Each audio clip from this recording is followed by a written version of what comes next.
Good morning, West Coasters, and good afternoon, East Coasters, and everyone in between. Welcome. My name is Michelle Deutschman.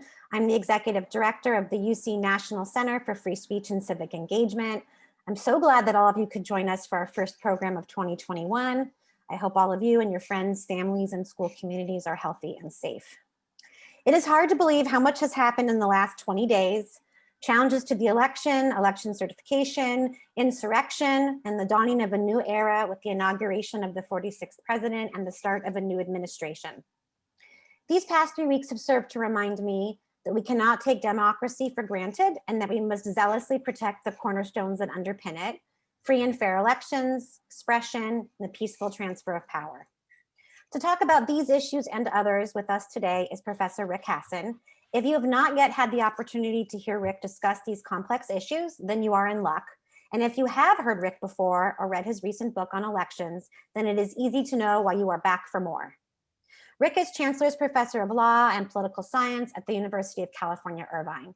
He's a nationally recognized expert in election law and campaign finance regulation, as well as in the areas of legislation and statutory interpretation, remedies, and torts. He is the co-author of leading casebooks on election law and remedies. He served in 2020 as a CNN election law analyst, and just in the past week, he's been published in The Atlantic, Slate, and the LA Times. Please feel free to enter your questions into the Q&A function, and we will do our best to address as many of them as possible. Rick, thank you for being here. We're so happy to have you. Let's jump right in. I think before we analyze recent events and look ahead, I think it's valuable to take a look backward. So let's rewind to before the November 2020 election. About a year ago, you released your book, Election Meltdown: Dirty Tricks, Distrust, and the Threat to American Democracy. Could you start us off by talking about some of the factors that contributed to this distrust and maybe how things have changed since you published the book? Sure. Well, thank you for the opportunity to be with you. And it's always good to be doing an event as part of the UC family. So I'm very glad to be with you. And I'm glad that this is one of the last events I'll be doing about the 2020 election season, which seems to have gone on for much longer than anyone would have anticipated. So the book Election Meltdown asked the question why American confidence in the fairness and legitimacy of elections has been going down, confidence which has gone even further down among some parts of the American population since this election. And in the book, Election Meltdown, I point to 4 factors that I say contribute to the decline in confidence in American elections. First, there's the attempt by mostly Republican legislatures and election officials to make it harder for people to register and to vote in elections. And this creates a cycle whereby Republicans believe that these laws are necessary in order to prevent voter fraud, although it turns out that voter fraud is a very minor problem in American elections for reasons we can talk about. And simultaneously, these laws convince Democrats that Republicans are trying to suppress the vote of those who are likely to vote for Democrats. And so these laws and the attempts to pass these laws create distrust on both sides. In addition to that, in the United States, we have a highly decentralized election system. We don't run a single election for president. We actually have something like 10,000 different elections for president at the county or sub-county level. And there are pockets of election administrator incompetence, places where things go wrong. We can look in this election at, this is something that probably has not gotten a lot of attention because it was not a battleground state, but New York State had very difficult problems with how they ran their election in the 22nd Congressional District. And we still don't know who's going to be the member of Congress from that district, which is quite important given that we're have such a closely divided House of Representatives. When you have these pockets of incompetence and in close elections, it leads to charges and countercharges about fraud and irregularities, further undermining people's confidence. A third problem, and I think this will end up being a big part of our focus for our discussion today, are dirty tricks, particularly the spread of misinformation and disinformation on social media, as well as attempted hacking. We saw a lot more foreign interference, at least for what we know of, in the 2016 election, and the book focuses a lot on that, Russian interference, the stealing of emails and releasing of emails, the attempt to stir up controversy, as well as the probing of voter registration databases of all 50 states in 2016. It's not just the Russians, there's lots of domestic dirty tricks going on right now. We can talk about those. And then the final factor that I pointed to, which turned out to be a very important factor in the 2020 election, is the rise of increasingly incendiary rhetoric about rigged or stolen elections. And I think you can trace the Capitol insurrection directly from President Trump's false statements about rigged and stolen elections to the Capitol insurrection that we saw on January 6th. You put these four factors together and you can see why people lack confidence in the process, even though, and I'm sure we'll talk about this, even though the election was run very, very well this time, especially an especially important accomplishment, an especially surprising accomplishment, given that we were trying to run an election in the midst of a global pandemic. And the one thing my book did not anticipate, I talked about the potential for taking down the power grid and natural disasters. I was not thinking pandemic. That was not in my crystal ball. But that has created a situation where we could have had a real disaster in terms of voter disenfranchisement and irregularities in elections. But thanks to the Herculean efforts of election administrators and poll workers and election workers and volunteers around the country, we actually had quite a successful election if you look at it objectively as to how the election was actually run. Okay, great. Well, that certainly gives us a lot of jumping off points. My next question was going to be, if you had to rate how the election actually went from kind of A to F, like give it a letter grade, what it would be. And it sounds like it would be a pretty high mark. Well, I think it depends on who you're talking about. I think certain actors did better than others. I think that election administrators, I actually went through and gave grades on my, well, let me back up. Back in February, because I'll back up even further. At the end of election meltdown, I say, I've got some pretty good medium and long-term solutions for how to deal with the confidence problem in elections. And we can talk about those down the line, but I didn't have really good short-term solutions, especially given the particular hyper-polarized moment that we were in, where, Donald Trump was this hugely polarizing figure. People either loved him or they hated him. People saw this as an existential election, whichever side they were on, and, really hard conditions for figuring out what the the way forward in 2020 was. So I convened a conference at UC Irvine of leading scholars and others in the fields of law, politics, media, and tech. The conference was called "Can American Democracy Survive the 2020 Elections?" And it was not meant as a rhetorical question. I was really worried. And some of the people who were at this conference, we had a private meeting the day after the conference and started working on recommendations. And then we continued working on those recommendations, and we issued a report called "Fair Elections During a Crisis." And viewers can Google those words, "Fair Elections During a Crisis," and they'll be able to pull up the report, which is posted on the UC Irvine website. And we came up with 14 recommendations in the area of law, media, politics, and tech as to what needs to be done. For example, we thought it was very important that the media explain to voters that because the election was going to be conducted under these pandemic conditions with this huge increase in absentee balloting and no capacity to count those ballots quickly, that the election would be too early to call, and that there might be moments where a candidate could declare victory prematurely, and that you need to rely on reliable information. You can't just take the word of a candidate who says that he's won the election.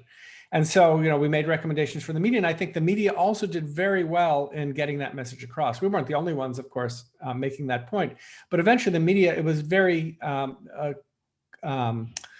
obvious to anyone watching that this election, even if Trump was claiming victory, it was too early to call for a number of days. And then, as we worked through the lawsuits and as we worked through trying to figure things out, it was clear that patience was really in order. So back in at the end of November, now that the election was over and looking at those recommendations, I kind of rated the different entities, and I thought that the mainstream media got kind of an A-, B+. Election administrators got an A+. Congress got a C to an F, and social media companies got a low C.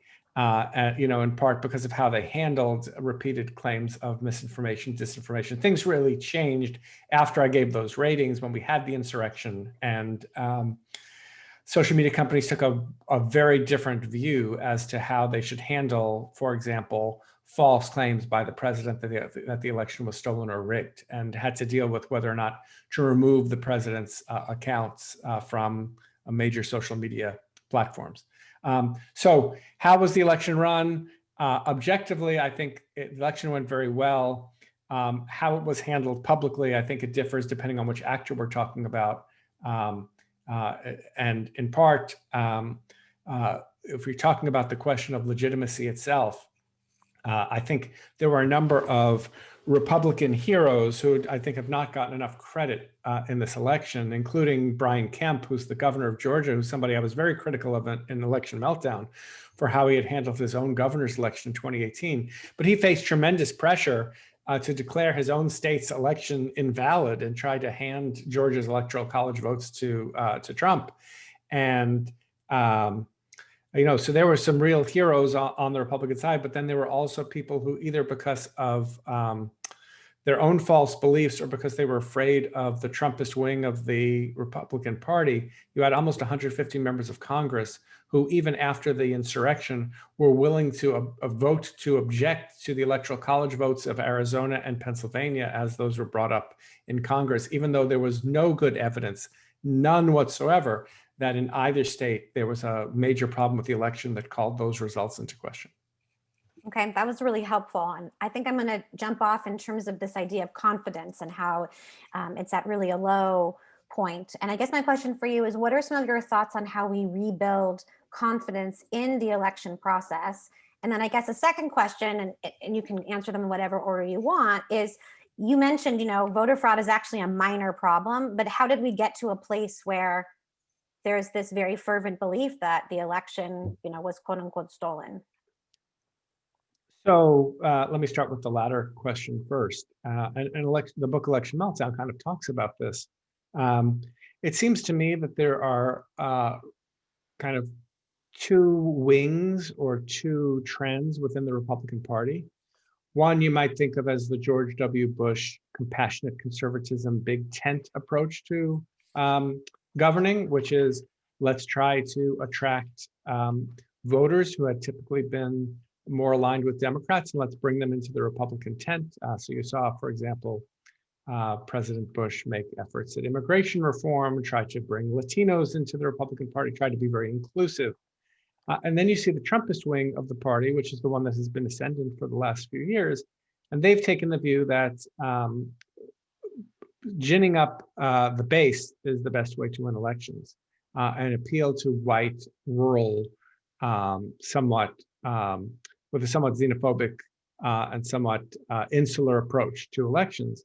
And within that view, the function of making voter fraud accusations, I think, is multifold. Number one, the idea is that if these methods work to pass laws in the name of preventing voter fraud that actually shrink the electorate, that could help Republicans get elected to office. If you have, say, fewer people of color voting and those people of color are voting more for Democrats, this could help. But another thing that it does is it feeds the Republican base in terms of giving them red meat. It's good for fundraising. Trump raised well over $200 million after the election was over, before, ostensibly for his attempts to try to overturn the election. But if you looked at the fine print, 75% of that money by the end was going into a slush fund, was going into a leadership PAC that he could use for his own political purposes. So there are lots of people. For example, I was just speaking to a reporter before we got on, Rush Limbaugh claiming that the election is illegitimate, that it was rife with fraud. It's good for business, right? So another reason for this is good for business. And the third, and I think this is maybe the most pernicious of the three reasons that voter fraud claims are made without any sound basis in believing it's a widespread problem, is that it helps to delegitimize democratic victories. And so when Democrats win, Biden wins, Biden is now trying to advance a package of legislative proposals. He's taking some executive orders, and if you believe that the election was stolen, then Biden shouldn't legitimately be doing this. He's stealing power from the American people, and I think that's what kind of motivates the cynical attempt to use voter fraud as a way to get the Republican base to believe that Democratic victories are illegitimate. Trump says, "Unless I win, it's rigged." I mean, if that's your view of the election, then you're, you set it up for undermining the very idea of what a democracy is, which is that the losers participate in fair elections, and if they lose, they take their lumps and organize to fight another day. So, so how do we get out of this? And I think this is a really difficult question. I expect that this is where I'm going to be putting a lot of my scholarly energy over the next few years, because I think this is a very difficult question. In large part, the fate of American democracy depends upon how well the Republican Party solves its internal struggle between the pro and anti-Trump forces. I think there is, and this is certainly not true for all supporters of President Trump, but there is within the Trumpist wing a contingent of people who are not committed to democracy, who believe that the United States is not necessarily founded on democracy, but founded on power. I saw a video of a supporter of Trump's as Trump landed in Florida yesterday when the inauguration was about to begin, yelling, "2024, Trump becomes king." And the idea that the United States would have a monarch is really antithetical to the democratic foundations of the country since 1776. So to the extent that you have a wing of the party that is willing to participate in a non-democratic transfer of power, that's really troubling. And when you have so many members of Congress who voted this way, now, many members of Congress, I think, voted this way to sustain these objections because they're worried about being primaried.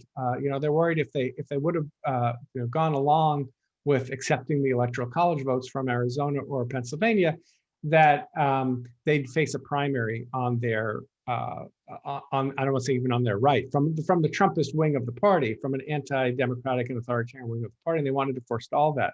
And some support for this idea that they were just afraid is, and they knew that this was just kind of a cheap vote because they knew that there were not enough votes to actually sustain the objections in Arizona or Pennsylvania, is you can compare the conduct of Republicans who actually had power, Mike Pence, who could have tried to scuttle things and caused a constitutional crisis by not opening up the envelopes that contain the Electoral College votes. Or I mentioned Brian Kemp or Doug Ducey, the governor of Arizona, who was also pressured to try to somehow overturn the results of the election. So maybe the optimistic story is these Republicans were just scared. And so then now we need to figure out, how do you support more moderate wings of the Republican Party? And so maybe that's an internal Republican question. Maybe we need to have election reform where we have more open primaries. So for example, Lisa Murkowski, senator from Alaska, she came out and basically said that it was right for the president to be impeached, that he had fomented insurrection.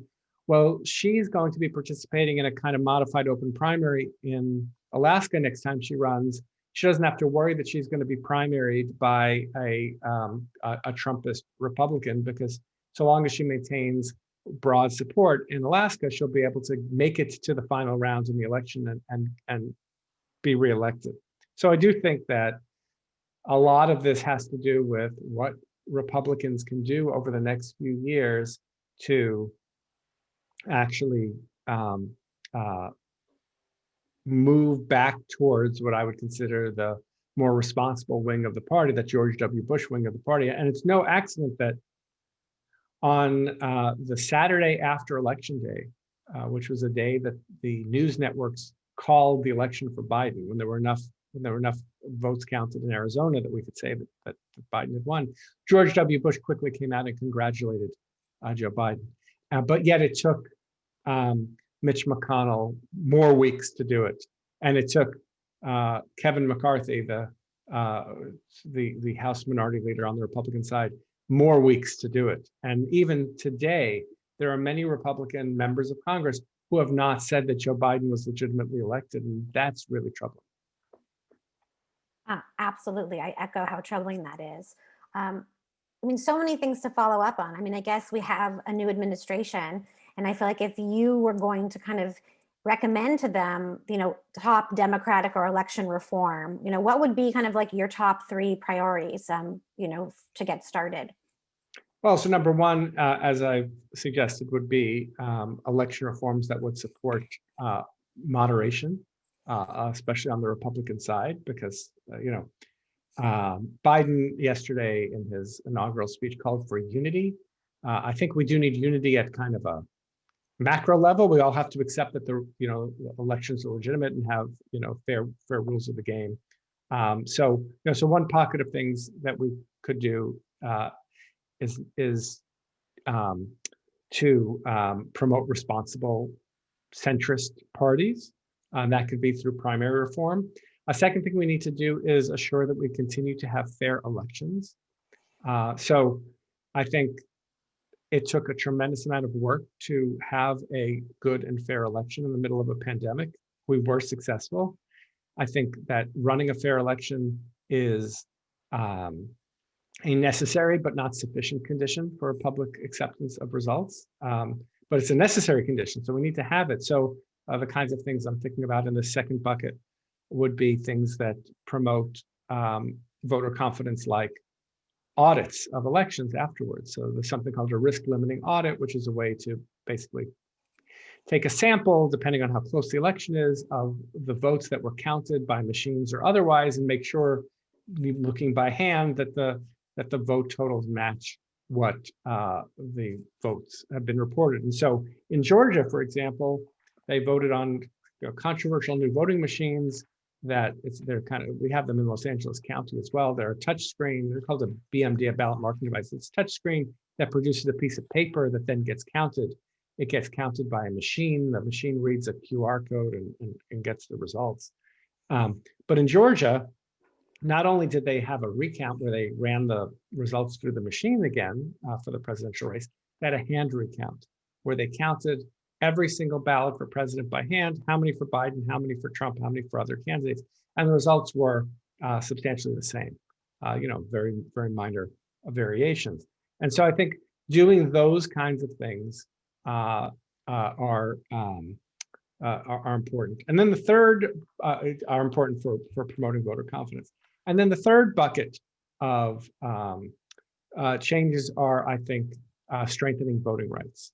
So it shouldn't be that laws can be passed that make it easy to engage in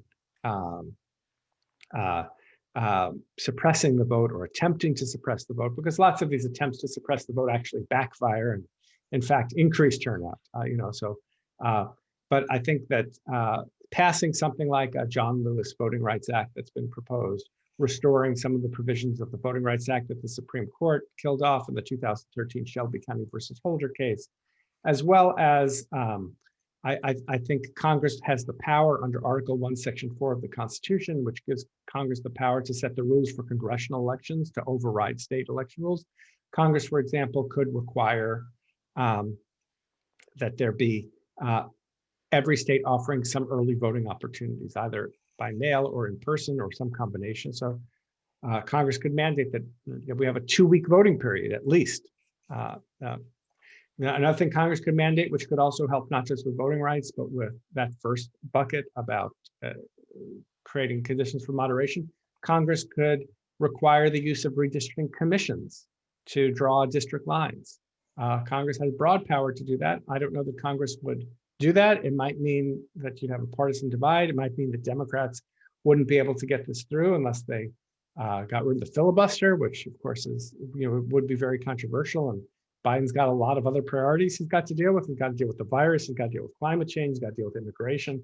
So I'm not sure what's going to happen with election reform, but it seems to me that Democrats are more motivated than Republicans to deal with this problem through legislation. And there's really only a narrow window to try and get this stuff done, because we don't know by 2022, given the very narrow margin that Democrats control both the House and the Senate, we don't know that they will still be in control come the next election period. Right.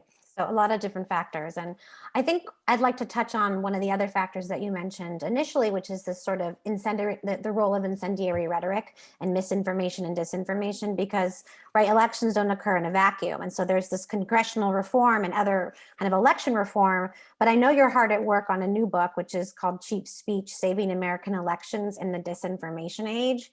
And I'm wondering if you could give us a preview on your thinking on this idea of how do we manage democracy and elections in an ecosystem full of falsehood?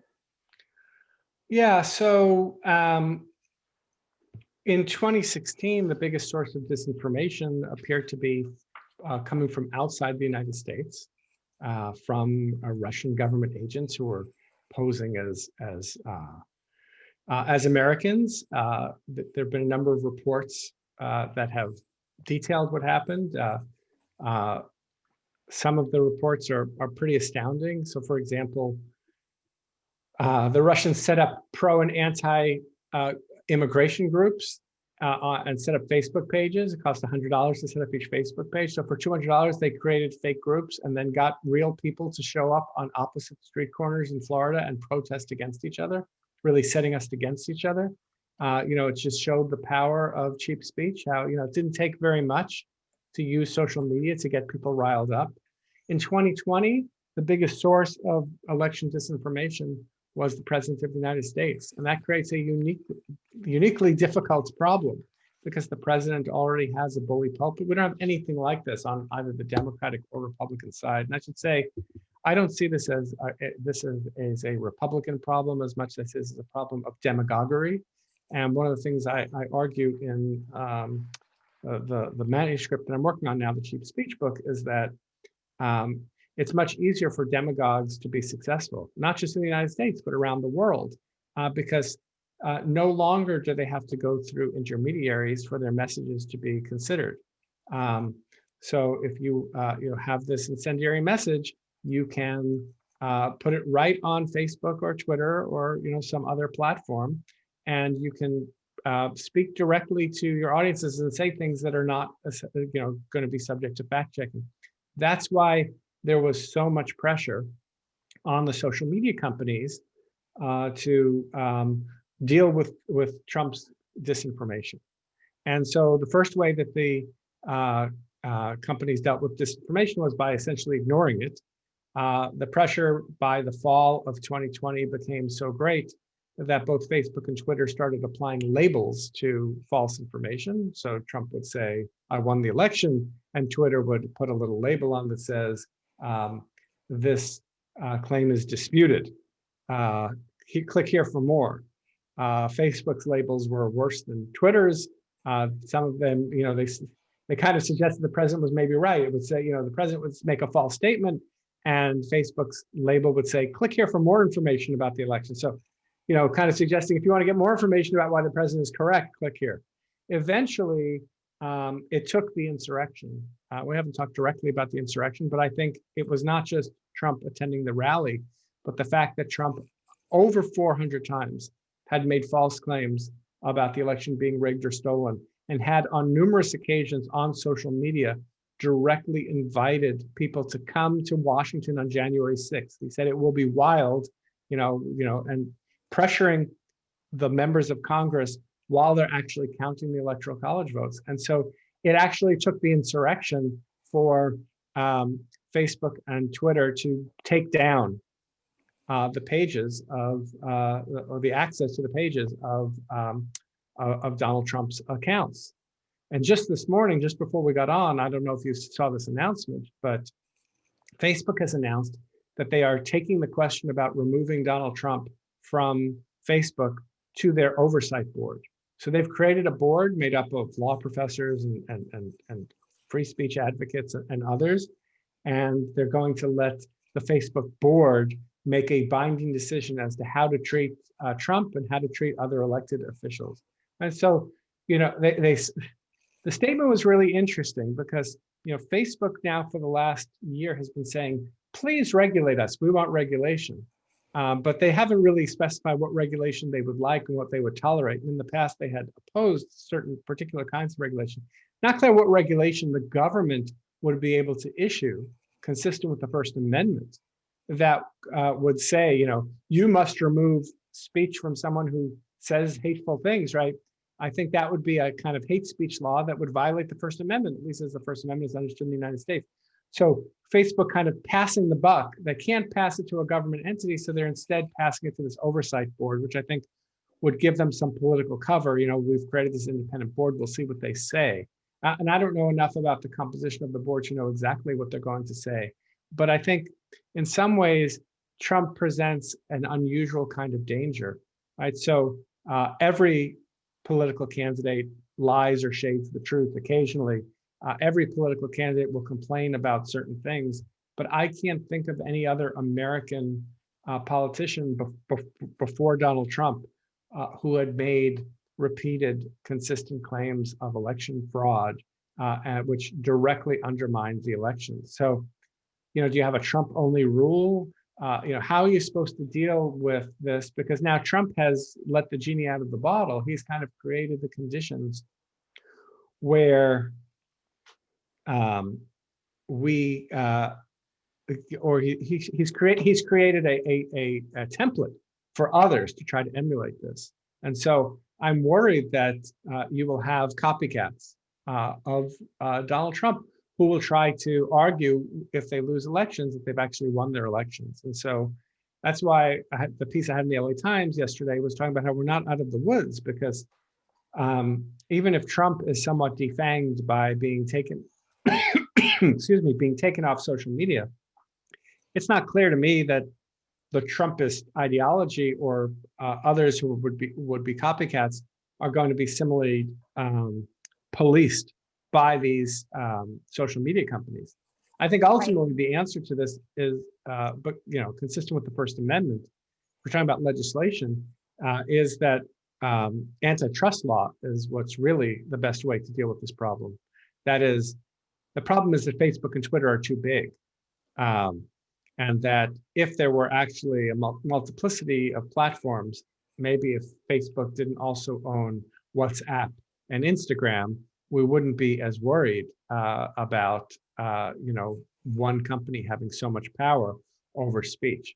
But it's a totally different world. And so the book is trying to think about all of the problems that the loss of intermediaries in understanding election-related information have caused for Americans as they decide how to vote in elections and whether to believe in the integrity of our election system, and what can be done about it. And so I'm still working through those ideas. Oh, I'm sure. And I'm already thinking about booking you now for when that book comes out. I'm tempted to kind of go down the rabbit hole a little bit of Twitter, but I think before I do that, I want to turn to some of the questions in the queue and have you take some of them. One of them is asking about the mechanics of excluding Trump from future public office using the 14th Amendment, and whether Congress would subsequently be able to overturn that. So one of these things I can speak to better than the other. So there are, I think, two paths for Trump to be disqualified from future office. One is if he is, Trump was impeached because of his actions implementing insurrection. It's kind of odd to even hear myself saying that. It's just kind of a surreal moment for the United States right now. But he was impeached for that. If he is convicted in the United States Senate, that should happen. We should know within the next few weeks. It sounds like there's going to be a pretty quick trial. All of the jurors are also witnesses. The senators were there when the Capitol was under siege. If Trump is convicted, which would require a 2/3 vote, then by a majority vote, Trump could be disqualified from future office. So if in fact there are 2/3 of the senators willing to vote for conviction, there almost certainly would be at least one half, right? There'd be at least a majority, because it only takes a majority to vote for disqualification. So that's kind of one route. And that I understand. The other one is something I'm much less familiar with, which is Section 3 of the 14th Amendment, not something that you study in your Con Law 1 class, provides that you can disqualify from office those who participated in rebellion or insurrection. And, this was a law that was, or a constitutional amendment that was written in the wake of the United States Civil War, right? Civil War, 1860 to 1865. So you're talking about, very different context. But there have been some arguments that Congress can do this. There are questions about whether you can single out particular members, particular people to be subject to this, and that is subject to judicial review. But I'm not familiar enough with the details of how all that works to know how likely it would be successful to go that route in trying to get Trump disqualified from future office. Okay, thank you. Well, like you said, in a couple of weeks, I think we'll have a sense of where we are on the trial front. Somebody else asked if you could speak to where you stand on diminishing the roles of the two major political parties. This person says, I believe a lot of voters are disenfranchised or become radicalized because of these false binary choices, plus it minimizes gerrymandering issues. So I think that the biggest factor that leads to the continued perpetuation of the two-party system is how we have structured our government. So for putting the presidency aside, for just about every other race in the United States, in most places, we use what's called a plurality or first past the post voting system, where whoever gets the most votes wins, even if that's not a majority. So you could get 45% of the vote and still win if your opponents collectively got 55%, but none got above 45%. And so this and the use of single member districts for the election of legislatures and members of Congress tends to produce a two-party system. This is a political science phenomenon that's known as Duverger's law, for a French political scientist named Maurice Duverger, who said that first past the post single member district systems tend to produce, and there's some exceptions, but tend to produce these kind of systems. Sometimes there are regional parties that are able to succeed.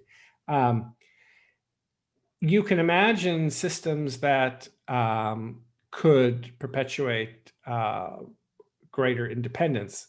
California, for example, not only has an independent redistricting commission, it also has top two primaries where everyone competes against everyone, and the top two vote getters go on to compete in the general election. Sometimes that leads in heavily Democratic areas to two Democrats running, or in heavily Republican areas to two Republicans running in that second round of the election. Neither of these reforms seem to be opening the way to third parties. I think if you really wanted to have third party reform in the United States, what you'd need to do is something like moving towards a parliamentary system. So, think of Germany or Israel or one of these places where you vote for the political party. So Trump, you never know whether to take Trump seriously or literally, but Trump said the other day, apparently, that he was thinking about starting a party called the Patriot Party.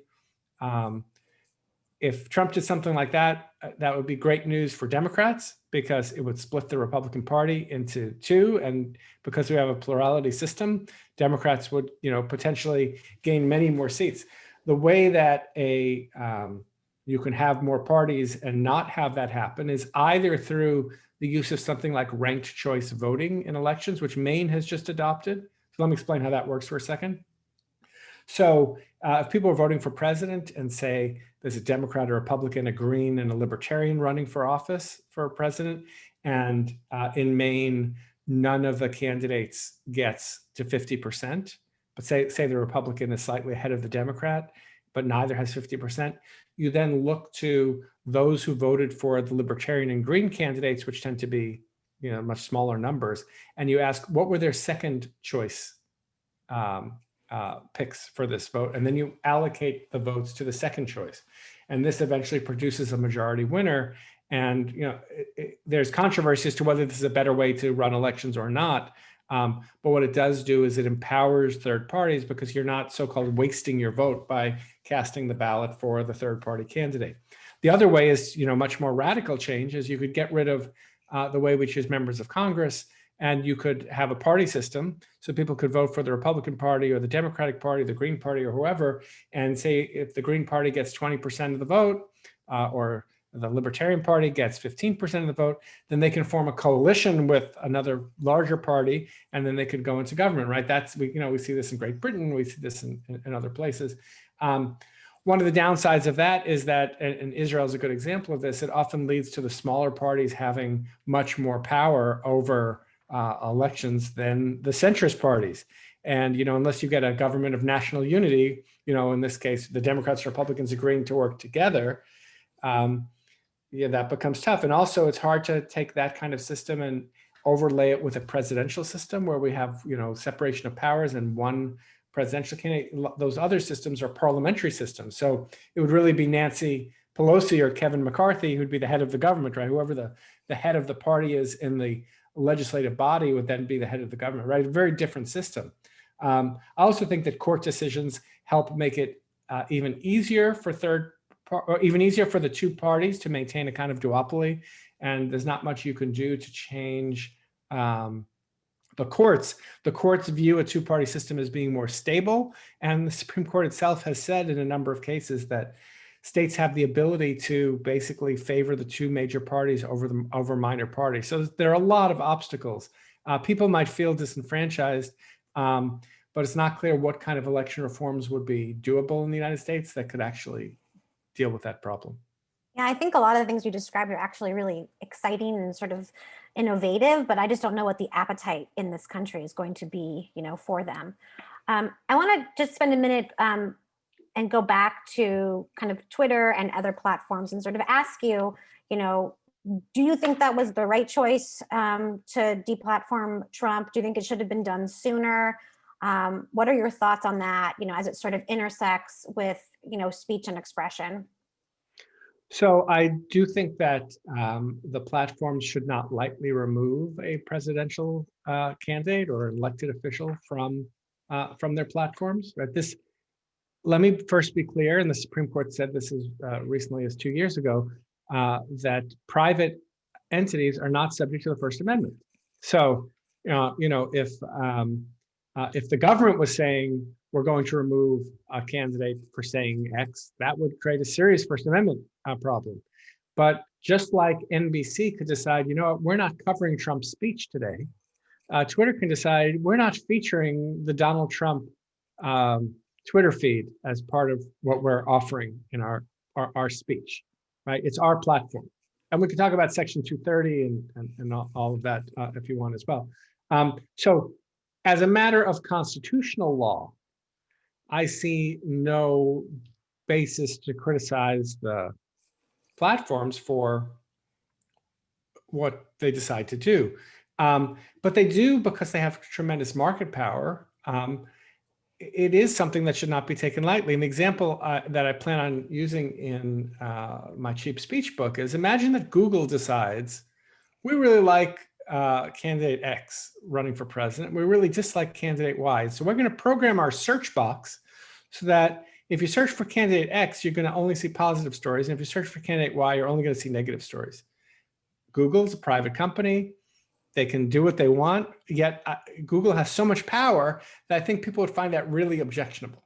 And so, what is the responsibility of these parties? Now, one answer to that, again, as I said, might be antitrust. Maybe the problem is that Google is too powerful, and it should be that there are 10 search engines that people are using rather than one, and that, that would help with this problem because, if you know that one is biased, you just don't turn it on, just like some people think Fox News is biased and they just don't watch it, right?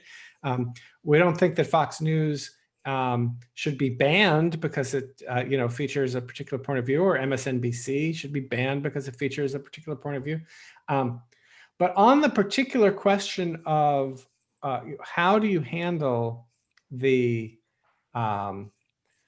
Twitter feed of a presidential candidate, how do you handle the kind of concerns that arise with incendiary speech? I think Trump presents, if not a unique problem, a very rare problem. it's going to be very rare, at least I hope it's going to continue to be very rare, to have a candidate who is actually undermining the legitimacy of the democratic process in the United States. Someone who's going to, I think, spread lies 400 times about within the period after election, spread lies about falsehoods in elections. So how do you respond to that? And I think Twitter and Facebook should have responded sooner. When it was clear after the election that the president was not accepting the results, I would have shut him down earlier. I think part of the reason that that didn't happen is because there would have been a huge conservative backlash against the social media companies for so-called censoring the president. But I think his speech did present a danger to American democracy. And certainly once the insurrection happened, then it was really clear that he should be removed. Now, a cynic might say that Twitter and Facebook only acted after, remember, the insurrection was on January 6th. It was January 5th, the day before. On January 5th is when we learned that Democrats were taking control of the Senate. And so Democrats were going to have control of the Senate, the House, and the presidency. So a cynic might say that Twitter and Facebook only acted after they knew that Democrats were going to be in control, and then they acted against the interest of the Republican president. Maybe that's true, maybe that's not. I think the more responsible thing to have done would have been to have removed him earlier. And I don't think that it should be a matter of course that politicians are removed. I think there should be, as both Facebook and Twitter did, create a list in advance, ex ante, of what your rules are going to be. And when someone violates that rule, give them a warning. And if they violate it repeatedly, then follow through. In fact, the evidence that we saw in 2020 is that there were certain Trumpian elements, certain Trumpian conservative groups that consistently violated Facebook's terms and were not removed and were not treated. For example, there were websites like Breitbart that were putting out false statements about what was going on with the election, and they were not penalized, in terms of being demoted, in terms of their content being put out there. So I do think that it was the right call to remove him. It should have happened earlier. And let me just make one more point before you turn to the next question. At the period when the election was over and we were waiting for a winner, so right after election day on November 3rd, and before we knew who the winner was, it was a very volatile period in American politics, and Facebook decided to tweak its news algorithm. So rather than, if you were, say, you were a particular kind of user who was getting a lot of false information about the election, rather than that happening, Facebook tweaked its algorithm so you were getting more reputable sources of news. And then when things calmed down a little bit, Facebook flipped the switch, its old algorithm came back, and you could get the garbage that you were following before. And so some Facebook employees said, hey, why don't we keep the algorithm that we tried before all the time? And Mark Zuckerberg made the decision, no, we're going back to give the people what they want, even if what they want has been proven to be containing false information. Now, again, private company, they can do what they want. But I think that as a responsible company, creating a channel by which people get a flood of false information is profoundly irresponsible. All right, thank you. There are more questions about deplatforming, but I want to turn to it. I'm going to take the moderator's prerogative because, the center, focuses on these issues in the context of higher education. And I want to speak to that. You have an audience today of almost 100, folks that are affiliated in higher education. And, young people really stepped up to support the election process in an unprecedented fashion, right? Helping register and turn out the vote, advocates, poll workers.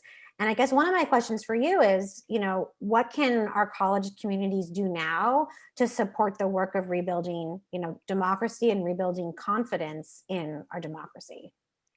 Well, one thing, and this goes more to our students, students really stepped up this election season because we had a lot of people who ordinarily worked as poll workers, who tend to be older Americans, and because of the virus, they were sometimes it was not safe for them to be working in congregate settings. And so, so stepping up and volunteering to be a poll worker or to be a poll watcher, that kind of effort makes a lot of sense. But I think people are also very politically aware now. I worry that in a couple of years, people are going to forget what we've just gone through. And so I think it's important as a university for us to continue to play a role in asking questions as to how the kind of questions you were asking me a few minutes ago. How do we strengthen our democracy? What does it mean to have a fair election? And how do you combat disinformation about the election?